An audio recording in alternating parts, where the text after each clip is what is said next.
Hi అండి, welcome to Praja's cook dish and treat.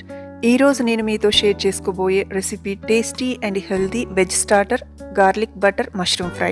This is one of the best option for veg starters. మరి ఈ garlic butter mushroom fry చేయడానికి కావాల్సిన ingredients and process ఏంటో చూసేద్దాం. Ingredients list description బాక్స్లో కూడా అవైలబుల్ ఉంటుంది.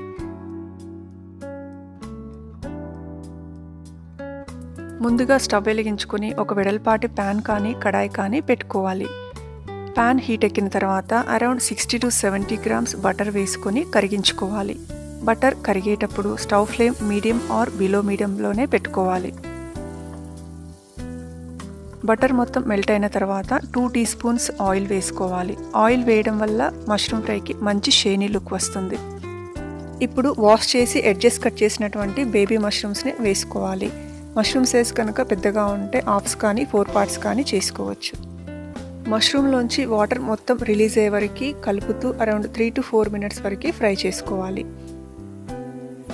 ఇలా మష్రూమ్ నుంచి వాటర్ రిలీజ్ అయిన తర్వాత మధ్య మధ్యలో కలుపుతూ 3 to 4 minutes వాటర్ మొత్తము రెడ్యూస్ అయ్యే వరకు ఫ్రై చేసుకోవాలి. వాటర్ మొత్తం ఎవాపరేట్ అయ్యి ఆయిల్ సపరేట్ అవుతున్న టైంలో సన్నగా కట్ చేసినటువంటి గ్రీన్ చిల్లీ, వెల్లుల్లిపాయ తురుము 2 tablespoons, సన్నగా కట్ చేసినటువంటి ఆనియన్ వేసుకొని మొత్తం అంతా కలిసేలా మిక్స్ చేసుకోవాలి. మధ్య మధ్యలో కలుపుతూ 2 to 3 minutes వరకు స్టిర్ ఫ్రై చేసుకోవాలి. Mushrooms are good source for vitamin D, B6 and immune సిస్టమ్ను కూడా ఇంప్రూవ్ చేస్తుంది. సో ఎండలో ఎక్కువగా వెళ్ళలేని వాళ్ళు, కోల్డ్ ప్లేసెస్లో ఉండేవాళ్ళు మష్రూమ్స్ తీసుకోవడం వల్ల ఎన్నో హెల్త్ బెనిఫిట్స్ పొందే ఛాన్స్ ఉంటుంది. ఆనియన్ కొద్దిగా సాఫ్ట్ అయిన తర్వాత 1/2 teaspoon పసుపు, 1 teaspoon మిరియాల పొడి, సన్నగా కట్ చేసినటువంటి క్యాప్సికమ్ స్లైసెస్ వేసుకొని మిక్స్ చేసుకోవాలి.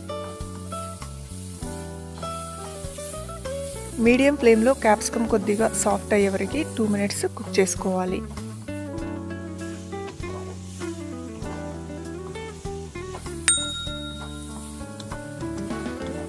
క్యాప్సికమ్ కొద్దిగా సాఫ్ట్ అయిన తర్వాత 1 teaspoon వెల్లుల్లిపాయ తురుము, రుచికి సరిపడినంత సాల్ట్ వేసుకొని ఇంకొక 2 minutes వరకు ఫ్రై చేసుకోవాలి.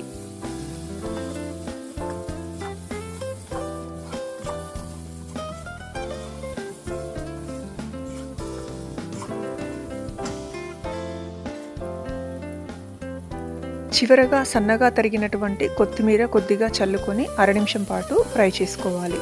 అంతే, వేడివేడి garlic butter mushroom fry ready.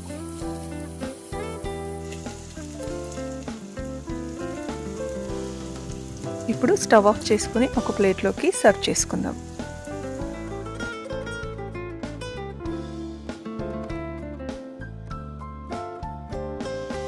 మరి ఈ టేస్టీ రెసిపీ కనుక మీకు నచ్చినట్టయితే మీరు కూడా తప్పకుండా ట్రై చేసి ఎంజాయ్ చేయండి. అలాగే కుదిరితే ఒక లైక్ అండ్ సబ్స్క్రైబ్, వీలైతే ఫ్రెండ్స్ అండ్ రిలేటివ్స్కి షేర్ చేయండి. మీ ఫీడ్బ్యాక్ని షేర్ చేసుకోండి. మరి ఇంకో కొత్త రెసిపీతో మళ్ళీ కలుద్దాం. Thank you.